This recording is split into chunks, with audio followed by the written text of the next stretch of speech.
사랑하는 형제자매 여러분, 오늘 여러분의 삶에 하나님의 평강과 은혜가 가득하기를 기도합니다.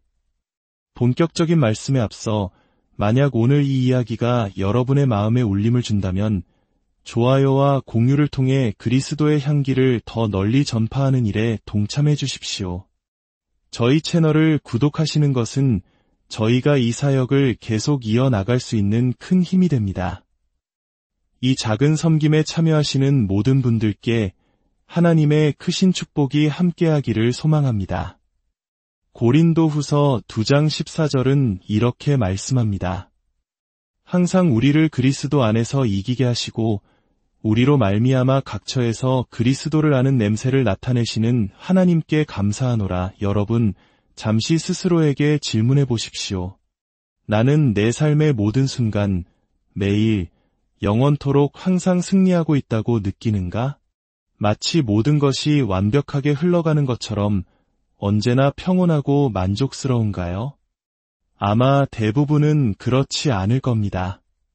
우리의 삶은 때로는 예상치 못한 폭풍우에 휩쓸리고 때로는 깊은 어둠 속을 헤매는 것처럼 느껴지기도 합니다. 하지만 성경은 분명히 말합니다. 우리는 끝없는 승리의 행진에 동참하도록 부름받았다고 말입니다. 어떻게 이것이 가능할까요? 그 비밀은 바로 순종하는 삶에 있습니다.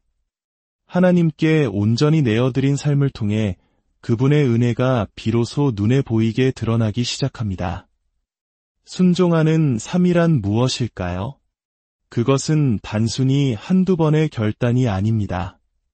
밤이나 낮이나 날이 뜨거울 때나 차가울 때나 하나님의 영광이 폭포수처럼 쏟아질 때나 거대한 태풍이 내 삶을 송두리째 흔들 때나 변함없이 주님께 내 삶의 주도권을 내어드리는 것입니다. 우리가 편안한 보트 위에서 여유를 즐길 때에도, 달콤한 디저트를 맛볼 때에도, 그리고 가장 혹독한 시련의 한복판에 있을 때에도 나의 모든 것을 주님께 드리는 것. 바로 그 순종의 삶을 통해 하나님께서는 당신을 아는 지식의 향기를 온 세상에 퍼뜨리십니다. 하나님께서는 바로 우리, 순종하기로 결단한 우리 모두를 사용하셔서 그분의 향기를 전파하십니다. 물론 때로는 우리가 저항하고 버틸 수도 있습니다. 하지만 결국 하나님께서는 우리를 그분의 길로 인도하십니다. 때로는 우리를 완전히 넘어뜨려서라도 말입니다. 나중에 돌이켜보면 그렇게 우리를 꺾으신 것이 얼마나 큰 감사인지 깨닫게 될 것입니다. 하나님의 약속을 받는 데에는 여러 가지 방식이 있습니다. 구약의 제사장 스가랴를 보십시오. 그는 평생 아들을 소망해왔고 흠없이 율법을 지키며 살아온 의로운 사람이었습니다. 어느 날 위대한 천사 가브리엘이 그에게 나타나 아들을 낳을 것이라는 놀라운 소식을 전합니다. 평생의 소원이 이루어지는 순간이었죠. 하지만 그의 반응은 무엇이었습니까? 제가 어떻게 이것을 알 수 있겠습니까? 그는 자신의 늙은 나이와 아내의 상황을 보며 하나님의 능력을 의심했습니다. 그 불신의 결과로 그는 아들이 태어날 때까지 말을 하지 못하게 됩니다. 우리의 모습도 이와 같을 때가 많지 않습니까? 하나님의 위대한 약속 앞에서 우리의 이성과 경험이 먼저 어떻게? 라고 질문을 던지곤 합니다. 그 약속을 온전히 믿음으로 받기보다 의심의 벽을 먼저 세우는 것입니다. 하지만 똑같은 천사 가브리엘이 젊은 처녀 마리아에게 나타났을 때를 보십시오. 그녀 역시 두려웠을 것입니다. 약혼한 처녀의 몸으로 아이를 갖는다는 것은 당시 유대 사회에서 목숨을 잃을 수도 있는 끔찍한 스캔들이었습니다. 하지만 그녀의 대답은 스가랴와 달랐습니다. 주의 여종이오니 말씀대로 내게 이루어지이다. 그녀는 어떻게를 묻지 않았습니다. 그녀는 자신의 상황과 세상의 시선을 넘어 전능하신 하나님의 말씀을 신뢰했습니다. 그녀는 순종을 선택했습니다. 스가랴가 침묵 속에서 기다림의 시간을 보내야 했던 반면 마리아는 기쁨의 찬양을 터뜨렸습니다. 그녀의 순종은 의심을 넘어선 예배가 되었습니다. 여러분, 우리가 하나님의 부르심에 순종할 때 세상 모든 사람이 우리를 이해하고 박수쳐 줄 것이라 기대하십니까? 아닙니다. 때로는 조롱과 오해, 심지어 핍박이 따를 수도 있습니다. 바로 여기서 우리는 그리스도의 몸된 교회가 겪는 비극적인 현실을 마주하게 됩니다. 오늘 이 말씀을 준비하며 저는 제 마음을 무겁게 짓누르는 하나의 소식을 받았습니다. 제가 지난 15년간 제자로서 사랑으로 양육해온 목회자 형제들이 있었습니다. 그들은 복음을 위해 자신의 모든 것을 바친 신실한 하나님의 종들입니다. 며칠 전 그들은 밤에 함께 모여 기도하기 위해 저희 농장으로 향하고 있었습니다. 하지만 칠흑 같은 어둠 속에서 길을 잘못 들고 말았습니다. 가로등 하나 없는 시골길에서 방향을 잃은 것입니다. 그리고 그때 끔찍한 일이 벌어졌습니다. 우리가 같은 편이라고 믿었던, 우리와 함께 사역하던 동역자들이 어둠 속에서 다가오는 미니밴을 보고 적의 차량으로 오인한 것입니다. 그들은 차에 새겨진 우리 단체의 로고를 보지 못했습니다. 평화와 사랑의 상징인 그 인장을 어둠 속에서 분별하지 못했습니다.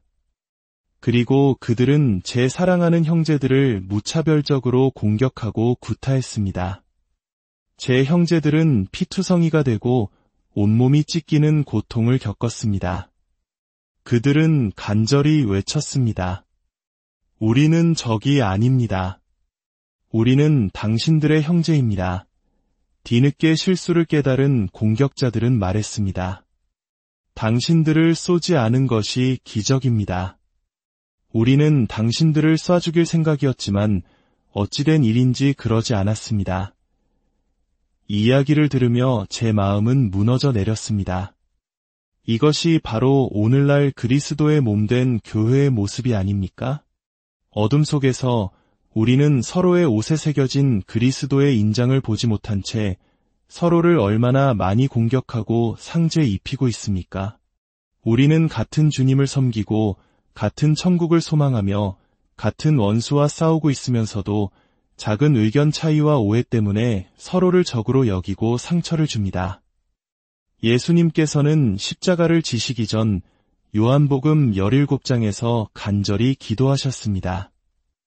아버지여, 아버지께서 내 안에, 내가 아버지 안에 있는 것 같이 그들도 다 하나가 되어 우리 안에 있게 하사 세상으로 아버지께서 나를 보내신 것을 믿게 하옵소서. 예수님의 마지막 기도는 바로 우리의 하나됨을 위한 것이었습니다. 우리가 서로 사랑으로 완벽하게 하나가 될 때 세상은 비로소 우리가 예수님의 제자임을 알게 될 것이기 때문입니다. 잠자는 신부여, 깨어나십시오. 지금은 영적 전쟁의 시대입니다. 성령의 바람이 강하게 불어오고 있습니다.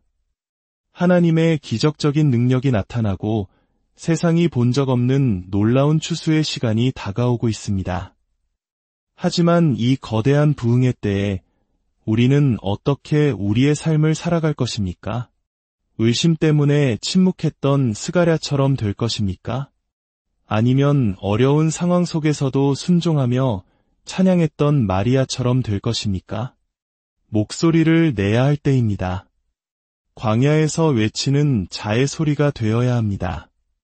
가장 낮은 곳에서 사랑과 자비와 긍휼의 목소리를 내야 합니다. 우리의 예가 참된 예가 되게 하십시다.